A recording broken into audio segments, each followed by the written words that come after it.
in the country today called Rwanda, once known as Rwanda Urundi. Then I learned about this story at that time on the foothills of Mount Kilimanjaro. This is the story, a story you find throughout Africa. There was once a time when the blue sky was invisible, when the whole world was covered with mist, when you could not see the sun as it is now. You only saw it as a splash of white light moving slowly across the sky. At that time, there was an eternal drizzle every day of the year. At that time, people could not see the stars. People only saw the trees growing, trees which were very, very big. There was no desert at that time, only jungle everywhere. At that time, people were what we call in Zulu, Ngubili. A human being was both male and female in one body. And out of the sky, one day came terrible objects. They were like gigantic bows made of huge gleaming gold. They were shaped like bows without strings, and they were bigger than the biggest mountain.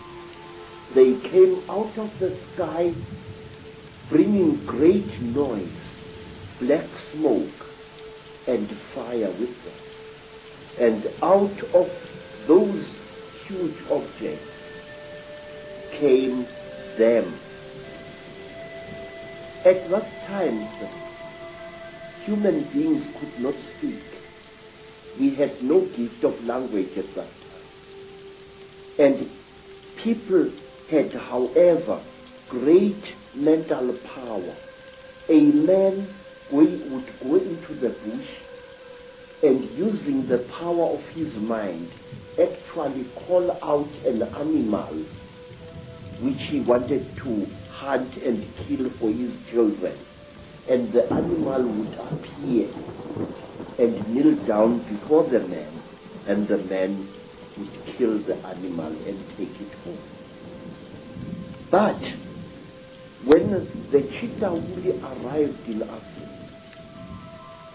they told our people that they were gods and that they were going to give us human beings great gifts on one condition.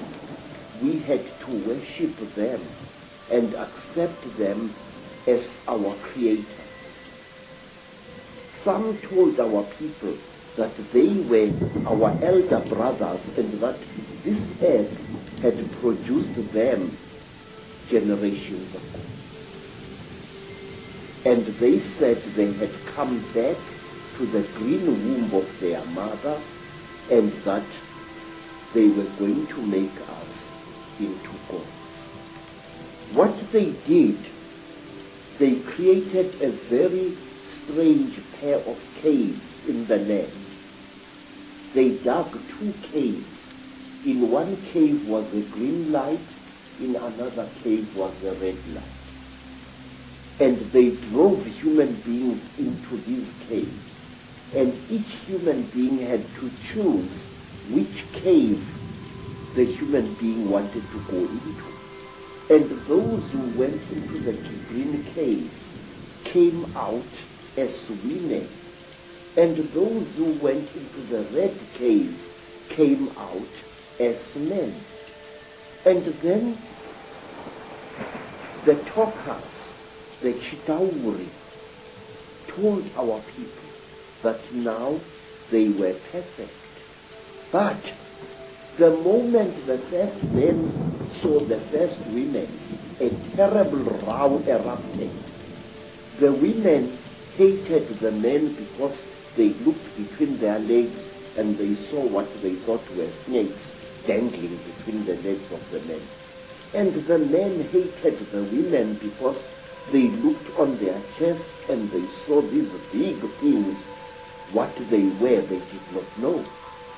And then the Chitauri laughed. It was to them a very, very big joke.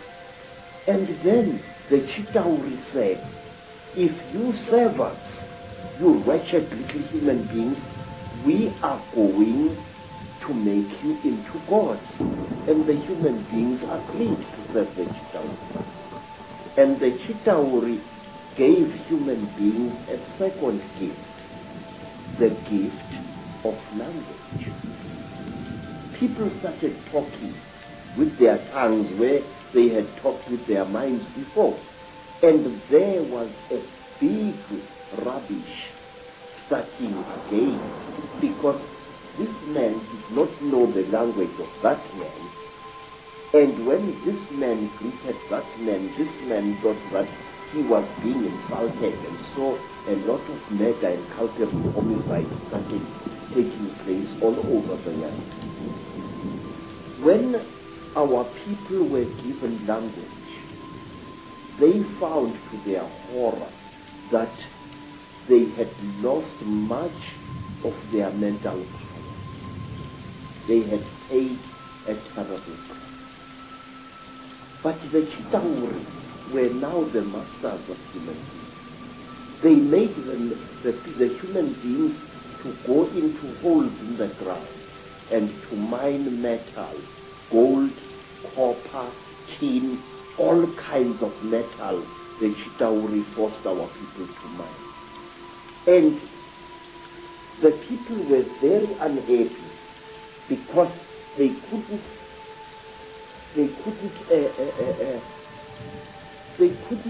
cope with the new sexual differences which were there now between men and women.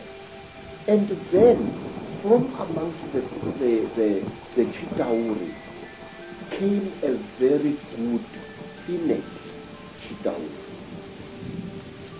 Her name was Mai Nzarantwari Samahongo. Mai Nzarantwari Samahongo was the senior wife of the terrible chief of the Chitauri, Umbaba Gorontwari Samahongo.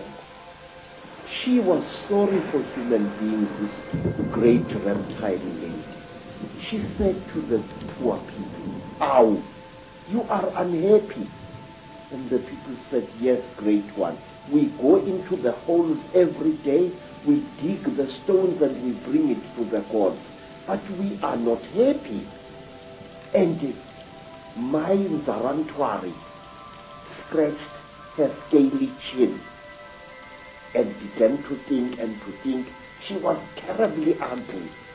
Her eyes were awful, like lights in the darkness. But she had mercy in her heart. And she taught the men and the women how to make love. And she said, "Look, we divided you into males and females. Now this action is going to bring you together." But it did not, because anyone who receives the gift from the Ntwari, the children of the python, is always in trouble.